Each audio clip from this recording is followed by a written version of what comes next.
오늘 새벽에도 하나님의 은혜가 저와 여러분에게 함께하기를 기원합니다.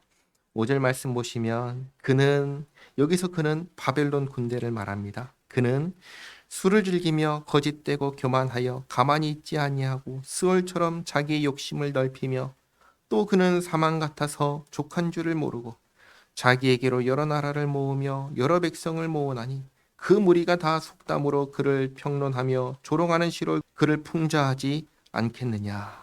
여기서 무리는 바벨론에게 침략을 당하거나 압제를 당하거나 한 사람들을 말합니다. 그들이 저주하면서 하는 말이 뭐냐면 곧 이르기를 화 있을진저 하면서 첫 번째 저주입니다. 자기 소유 아닌 것을 모으는 자여 언제까지 이르겠느냐. 볼모 잡은 것으로 무겁게 진진 자여 너를 억누를 자들이 갑자기 일어나지 않겠느냐. 너를 괴롭힐 자들이 끼어나지 않겠느냐. 내가 그들에게 노략을 당하지 않겠느냐. 내가 여러 나라를 노략하였으므로 그 모든 민족의 남은 자가 너를 노략하리니 이는 내가 사람의 피를 흘렸으며 또 땅과 성읍과 그 안의 모든 주민에게 강포를 행하였음이니라. 다른 사람의 소유를 약탈해서 쌓은 재물은 똑같이 약탈당해서 다 사라질 것입니다. 다음으로 두 번째 저주입니다. 재앙을 피하기 위하여 높은 데 깃들이려 하며 자기 집을 위하여 부당한 이익을 취하는 자에게 화 있을진저. 내가 많은 민족을 멸한 것이 내 집에 욕을 부르며 내 영혼에게 죄를 범하게 하는 것이 되었도다. 담에서 돌이 부르짖고 집에서 들보가 응답하리라. 재앙을 피하려고 높이 쌓은 집 자체가 이들의 악행을 증언한다는 것입니다. 다음으로 세 번째 저주입니다.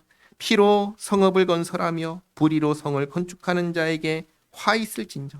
민족들이 불탈 것으로 수고하는 것과 나라들이 헛된 일로 피곤하게 되는 것이 만군의 여호와께로 말미암음이 아니냐. 백성들의 피땀을 쥐어짜서 세운 이 성읍도 결국은 다 사라지게 된다. 이는 물이 바다를 덮음같이 여호와의 영광을 인정하는 것이 세상에 가득함이니라. 이 일을 통해서 하나님께서 하셨다, 하나님께서 벌하셨다라는 것을 온 세상이 알게 될 거라는 것입니다.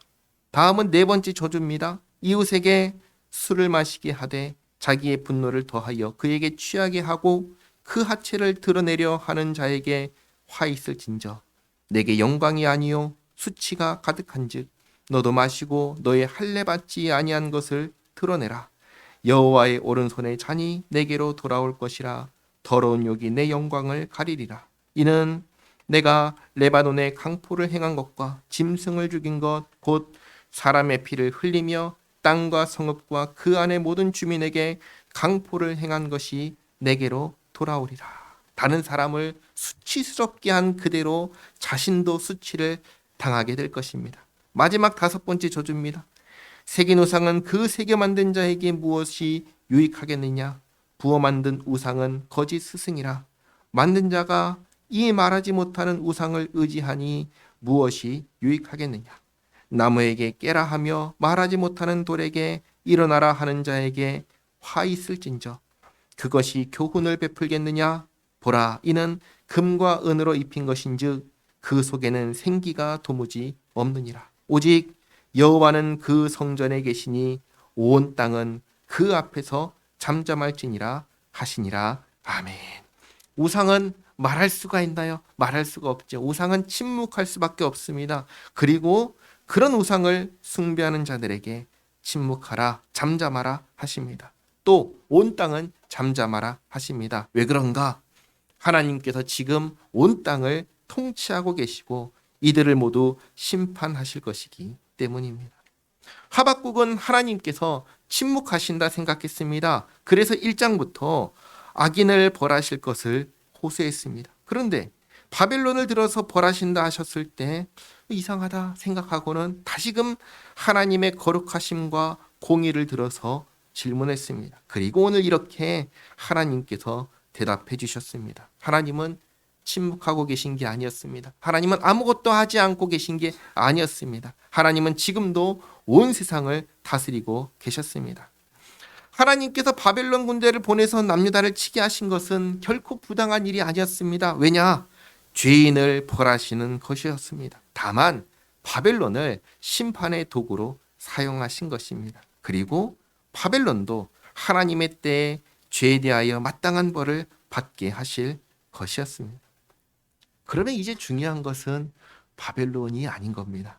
하나님께서 심판하실 때 그 날이 지체하지 않고 올 것인데, 그 날이 오기 전에 해결해야 되는 것이 있다는 겁니다. 뭔가요? 나의 죄, 우리의 죄의 문제입니다. 이 문제 어떻게 해결해야 되는가? 이게 가장 큰 문제인 겁니다. 어떻게 해결해야 할까요? 답은 분명하지요. 회개하고 하나님의 은혜를 구해야 됩니다. 요나서에 나왔던 니느웨가 회개하고 용서를 구하고 멸망을 피했듯이 남유다도 하박국도 저와 여러분도 우리도 죄를 회개하고 하나님의 은혜를 구해야 합니다. 의인은 믿음으로 산다고 했습니다. 이 믿음은 하나님을 믿는 믿음입니다. 하나님께서 마침내 반드시 모든 것을 바로잡으실 거라는 믿음입니다. 그런데 이게 전부가 아닌 겁니다. 만약에 하나님께서 공의로만 모든 것을 바로잡으신다면, 공의로만 모든 것을 심판하신다면 죄인인 나는 어떻게 됩니까? 그러니까 여기에 한 가지 죄인을 살리시는 구원이 포함되어야 하는 겁니다. 하나님께서는 과거에도 오늘날에도 죄 사함을 받을 수 있는 길과 하나님의 은혜를 받을 수 있는 길을 마련해 주셨습니다. 그 길이 무엇이죠? 예수님입니다. 하나님께서는 모든 일을 바로잡으시는 그때에 심판과 구원을 동시에 예수님 안에서 이루셨습니다. 그래서 예수를 믿으라고 하는 겁니다. 예수님 안에 무엇이었죠? 예수님 안에 죄 사함과 구원의 은혜가 있습니다. 이것을 잊지 마시기 바랍니다. 그리고 날마다 회개하며 정말 하나님께서 기뻐하시는 구원받은 하나님의 자녀답게 살아가는 우리 모두가 되기를 바랍니다. 기도하겠습니다. 하나님 감사합니다. 지금도 주님께서 다스리고 계심을 알게 하시니 감사합니다. 저희도 벌받아 마땅한 죄인인데 예수님 안에서 죄 사함 받게 하시고 구원하여 주신 은혜에 감사드립니다. 하나님, 저희가 뒤로 물러나 죄의 길에 서지 않게 하옵소서. 구원의 은혜를 받은 자로서 마땅한 삶을 살게 하옵소서. 주님께서 기뻐하시는 주님의 자녀로 주님의 자녀답게 살아가는 저희 모두가 되게 하옵소서. 예수님의 이름으로 기도하옵나이다. 아멘.